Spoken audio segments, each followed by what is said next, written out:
नमस्कार। स्वागत है आपका इंडिया गेट टीवी पर। मैं हूं अजय सेतिया। मित्रों, कहते हैं रेगिस्तान में रेत गर्मियों में गर्म भी जल्दी होती है और सर्दियों में ठंडी भी जल्दी होती है। सर्दियां लगभग आ गई हैं। राजस्थान में पारा इतना गिर गया है कि माउंट आबू में बर्फ जमने लगी है। लेकिन जैसे जैसे पारा गिर रहा है वैसे वैसे राजस्थान की राजनीति का पारा चढ़ रहा है। राहुल गांधी की भारत जोड़ो यात्रा के राजस्थान में प्रवेश से पहले ही अशोक गहलोत ने सचिन पायलट पर कांग्रेस से गद्दारी का बम फोड़ दिया और इस बम फोड़ने से 10 जनपद की चूल्हे हिल गई। 10 जनपद मैंने सोनिया गांधी, राहुल गांधी और प्रियंका गांधी, क्योंकि अभी तक भी यह माना जा रहा है कि गांधी परिवार ही सचिन पायलट को सीएम बनवाना चाहता था। बल्कि कुछ लोगों का कहना है कि अभी भी गांधी परिवार सचिन पायलट को सीएम बनवाना चाहता है। राहुल गांधी ने अशोक गहलोत और सचिन पायलट दोनों को पार्टी के लिए असेट्स कहकर सीज फायर करवाने की कोशिश की थी, लेकिन अशोक गहलोत ने राहुल गांधी के कहे का अपनी मर्जी से अर्थ निकालकर उनकी सीज फायर की कोशिश को भी नाकाम कर दिया था। अशोक गहलोत ने कहा था कि राहुल गांधी ने यह बात कांग्रेस के हर कार्यकर्ता के लिए कही है कि कांग्रेस का हर कार्यकर्ता पार्टी के लिए असेट्स है। हालांकि राहुल गांधी ने साफ साफ कहा था कि अशोक गहलोत और सचिन पायलट दोनों ही कांग्रेस पार्टी के लिए असेट्स हैं। उनसे सवाल भी इन दोनों के बारे में पूछा गया था और उनका जवाब भी इन दोनों के बारे में था। कांग्रेस महासचिव संगठन वेणुगोपाल को जयपुर जाकर राहुल की यात्रा निकल जाने तक दोनों में सीज फायर करवाना पड़ा। वेणुगोपाल ने हाथ पैर जोड़कर अशोक गहलोत को मनाया है, यह बात याद रखनी चाहिए। वेणुगोपाल अशोक गहलोत से बड़े नेता नहीं हैं। जिस पद पर वेणुगोपाल अब हैं, उस पद पर अशोक गहलोत 5 साल पहले रह चुके हैं। 2017 में जब गुजरात विधानसभा का चुनाव हो रहा था, तब अशोक गहलोत गुजरात में संगठन महामंत्री के नाते प्रभारी थे और उन्होंने ही चुनाव लड़वाया था। गुजरात का चुनाव अब भी अशोक गहलोत ही लड़वा रहे हैं, वही प्रभारी हैं। अब यह भी खबर आई कि अशोक गहलोत ने वेणुगोपाल से सख्त लहजे में बात की है, इसलिए यह सीज फायर स्थायी युद्ध विराम नहीं है। वेणुगोपाल के दिल्ली पहुंचने से पहले ही सचिन पायलट समर्थक मीडिया ने यह कहकर अशोक गहलोत को फिर भड़का दिया है कि राजस्थान में राहुल गांधी की भारत जोड़ो यात्रा के दौरान ही सचिन पायलट को मुख्यमंत्री बनाने का ऐलान हो जाएगा। हालांकि मैं इससे कतई सहमत नहीं हूं, क्योंकि राहुल गांधी अब ना तो कांग्रेस के अध्यक्ष हैं और ना अभी कोई पदाधिकारी हैं।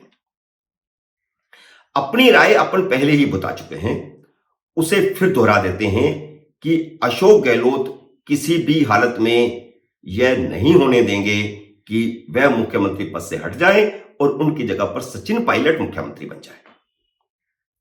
अगर तुलना की जाए तो अशोक गहलोत बड़े एसेट्स हैं और सचिन पायलट छोटे एसेट्स हैं।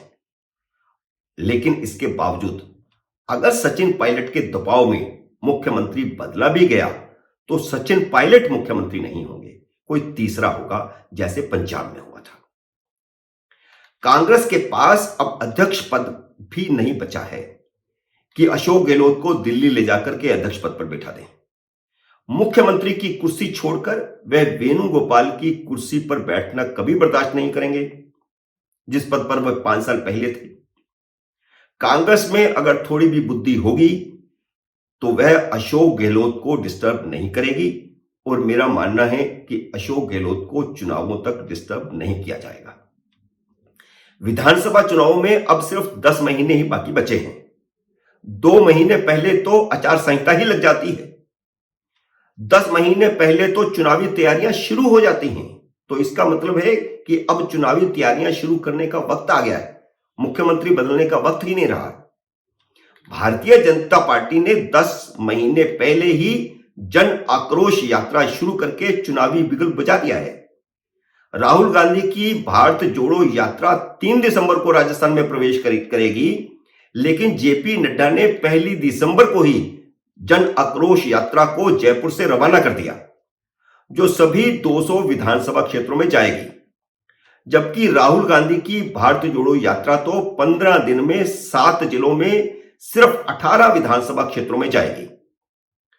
अब इस यात्रा को सचिन पायलट की गुर्जर सेना ने काले झंडे दिखा दिए तो सीज फायर राहुल गांधी की मौजूदगी में ही टूट जाएगा और कांग्रेस में गृह युद्ध शुरू हो जाएगा।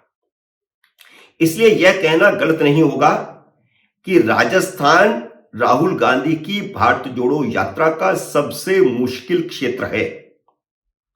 लेकिन राहुल गांधी की भारत जोड़ो यात्रा से ठीक पहले कांग्रेस के सामने एक नया संकट खड़ा हो गया है। यह संकट विधानसभा में प्रतिपक्ष के उपनेता राजेंद्र राठौड़ ने खड़ा किया है, जिन्होंने राजस्थान हाईकोर्ट में याचिका लगाई है कि विधानसभा अध्यक्ष को उन 80 विधायकों के इस्तीफे मंजूर करने का निर्देश दिया जाए जिन्होंने 25 सितंबर को उन्हें इस्तीफे सौंपे थे। राजेंद्र राठौर का कहना है कि विधानसभा अध्यक्ष सरकार को बचाने में लगे हुए हैं, इसलिए वह उन इस्तीफों पर फैसला नहीं ले रहे। इसलिए उन्होंने हाईकोर्ट से कहा है कि वह अध्यक्ष को निर्देश दे कि वह इस्तीफे स्वीकार करें। नियम के मुताबिक अगर विधायक विधानसभा स्पीकर के सामने पेश होकर के इस्तीफा देता है तो उनके पास इस्तीफा मंजूर करने के सिवा कोई चारा नहीं रहता, जबकि अब 2 महीने से ज्यादा हो चुके हैं। राजेंद्र राठौड़ की याचिका पर हाईकोर्ट क्या फैसला करती है, यह आने वाले दिनों में साफ होगा।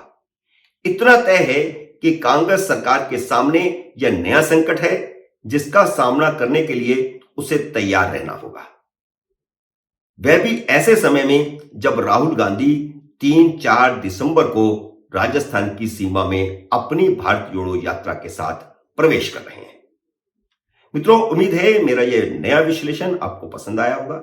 इसे लाइक करिए, शेयर कीजिए और अगर आपने मेरे YouTube चैनल को अभी तक सब्सक्राइब नहीं किया तो कृपया सब्सक्राइब कीजिए और घंटी का बटन भी दबाइए ताकि जैसे ही मेरा नया वीडियो आए आपको सूचना आए। मेरे नई वीडियो का करिए इंतजार। तब तक नमस्कार।